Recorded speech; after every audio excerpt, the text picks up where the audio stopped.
Welcome to our continuation on the past tense in English. So as you know in English, we have the past simple. In Spanish, they have the preterite and the imperfect, which both combine to be the past simple in English. So let's figure out kind of what the imperfect is, when we use it, how we conjugate it, what are the irregulars. So I have just a quick review in English in case you didn't see the first video. This is the past simple in English, so we just add ed at the end. I walked, you walked, he, she, it walked, we walked, they walked. All of these are used regardless. As long as they're in the past tense and we're using the past simple, we use ed in English. In Spanish, they break this down.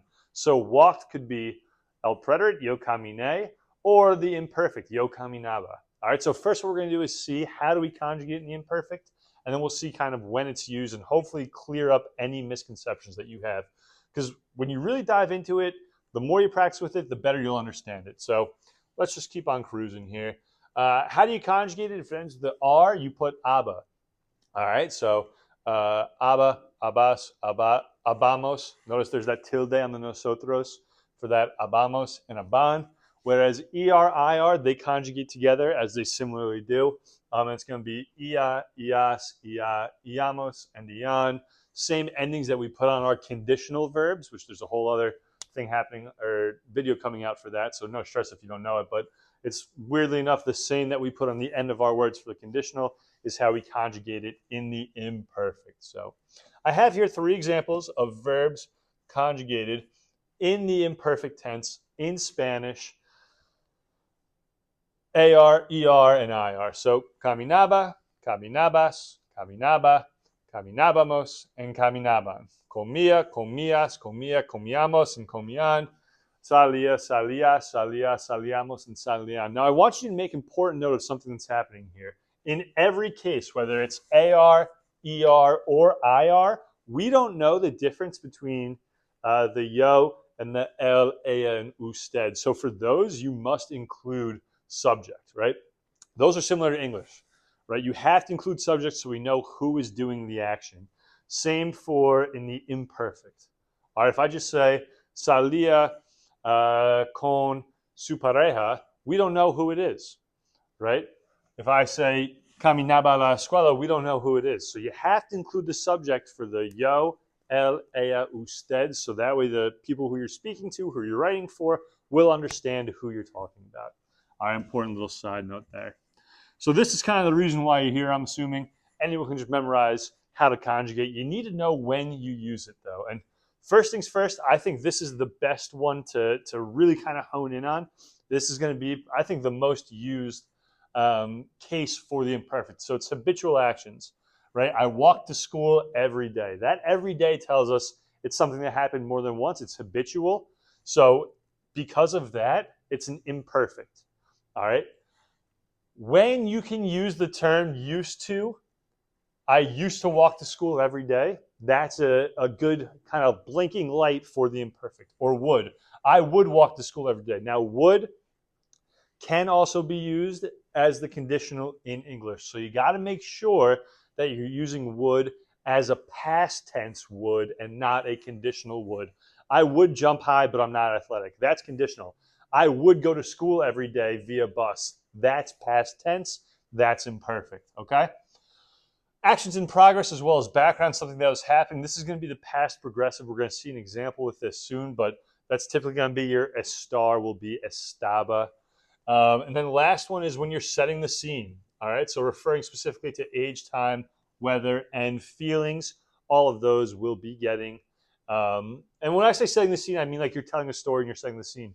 It was a cold, rainy day. The sun was shining, right? Everyone who ever has a kid, for some reason, they're always born in the snow. And, oh, it was a blizzard when my baby was born, right? So it was a blizzard you would use in the imperfect. And then when my baby is born, that's your interrupting action. That's going to be preterite, okay? And I have here an example that I think does a great job, right? And cuando is going to be one of our blank words, right? When we see cuando, typically what you're doing, right? In the beginning, cuando, just so we're on the same page, cuando translates to when. So if I'm telling a story, right? It was a rainy day when my baby was born. It was a rainy day is me saying the scene. That comes first. So that's going to be imperfect. That's going to be imperfect. Then the actions that happen after are kind of the interrupting, and that's going to be your preterite. Now, if there's no interruption, this isn't a hard and fast rule, right? If I say, we were best friends when I was young, that would be an example of a double imperfect, because those are both talking about habitual actions or stuff that happened more than once, right? Remember, preterite completed one time. When I was young, we were best friends. That's something that was, many days in my childhood. All right, for more than one time. Sorry about that. I think I lost some audio there. So, like I was saying, very interesting example. Mi papá cocinaba cuando entré por la puerta. All right, so this is following our cuando rule here, where before is the imperfect, after is the preterite. If I was to translate this literally to English, it would be, my father was cooking when I entered through the door. Now, I know what you're hearing, right? Was cooking sounds like the progressive, but for the past progressive, because the present progressive was to be, conjugated, I am, you are, he is, plus the ing. All right, and cocinando, estaba cocinando, would translate more correctly here. Well, you're correct. And I have right here what the past progressive looks like in Spanish. So it's constructed the same. All right. The only difference being here, it's much more common in Spanish to use the imperfect instead of the past perfect. So I want to give you just this basic slide showing you what it looks like.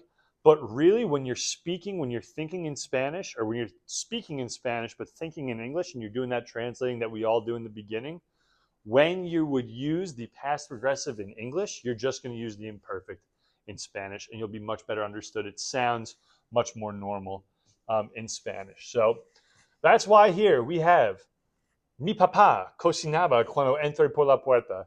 That's my father was cooking, but again, they wouldn't say estaba cocinando. I mean, they can. I don't want to say that never happens, but it's much more normalized to use the imperfect there. So mi papá cocinaba cuando entré, and now we go to the preterite right here. This is the preterite verb. All right, that's the interrupting action. All right, so look for cuando when you're telling stories, when you're thinking in the past. And as a general rule of thumb, right, I gave you an example earlier where it didn't exactly follow that imperfect to preterite, but as a general rule of thumb, it does follow that imperfect to preterite. So that's our use case. Let's get into irregulars. We finally have a verb tense where the irregulars aren't beating us over the head. In Spanish, our irregulars, there's only 3 of them in the imperfect. All right, there's only 3. So you've worked so hard. You've memorized so many irregulars. I'm giving you a gift here. So first we have ver. The only reason why it's irregular is because we have to add the EA, or E in Spanish, the IA in English at the end of the E. So it should really be veía, but veía just sounds a little more normal. Ser, completely irregular. Era, eras, era, éramos, and eran. Ir, iba, ibas, iba, ibamos, and iban. All right.